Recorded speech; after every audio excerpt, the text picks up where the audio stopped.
सुहास्यवदना कान्तारोऽपि समाग्रा दण्डकमण्डलोदर कड्याधराशक त्रैगुण्यरहित त्रैलोक्यपालक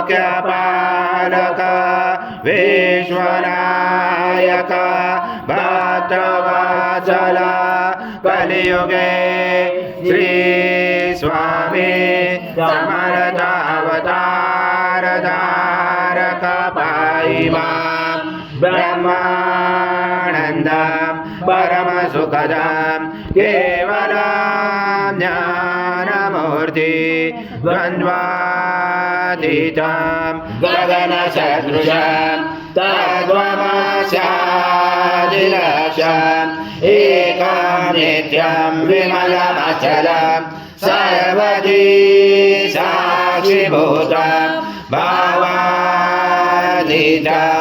त्रिगुणरहितं सद्गुरुं तं नमामि गुरुर्ब्रह्मा गुरुर्विष्णु गुरुर्देवो महेश्वरा गुरुर्साक्षात् परब्रह्म तस्मै श्री गुरवे नमः।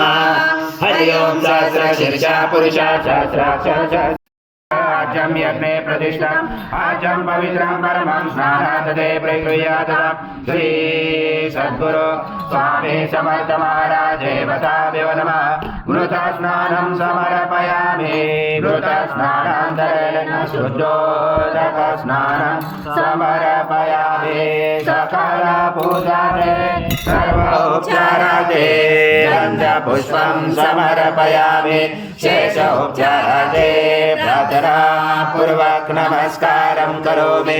ओम जगदं ततो जायते सर्वजगदं तत्त्वसतिपति सर्वजगदं जलमेषते सर्वजगदं प्रत्यते त्वं भूमिरापो नलनलनः त्वं चत्वारि वाक्पदानि त्वं गुणत्रयातीता त्वं देहत्रयातीता त्वं कालत्रयातीता त्वं मूलाधारस्थितोऽसि नित्यं त्वं शक्तिरात्मका त्वं योगनाथायञ्चलितं त्वं ब्रह्मा त्वं विष्णु त्वं रुद्र त्वं इन्द्र त्वं अग्नि त्वं वायु त्वं सूर्य त्वं चन्द्रमा त्वं ब्रह्म पूर्वस्वरं गणादि पूर्वमुच्चार वर्णादि तदनन्तरम् अनुस्वार परतरार्थितं तारेण रुचितम् एतत्त्वमनुस्वरूपं सकार पूर्वरूपं मकारो मध्यमरूपम् अनुस्वारं शान्तरूपं बीजरोधरूपं नामसञ्जानं सहिता सन्धि सहिता गणेश विद्या गणकरुचेन च गायत्री छन्दा गणपति दैवता ॐ गणपते नमः।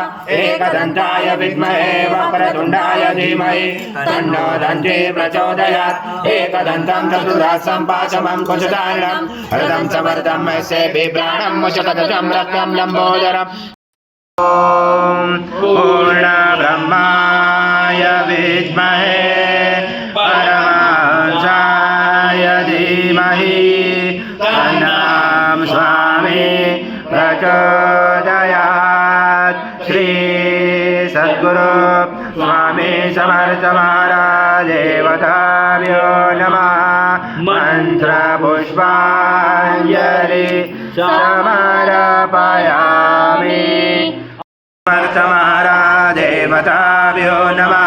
प्रार्थनापूर्वक नमस्कारं करोमि। हरि ओम तत्सत् हरि ओम तत्सत् हरि ओम तत्सत्।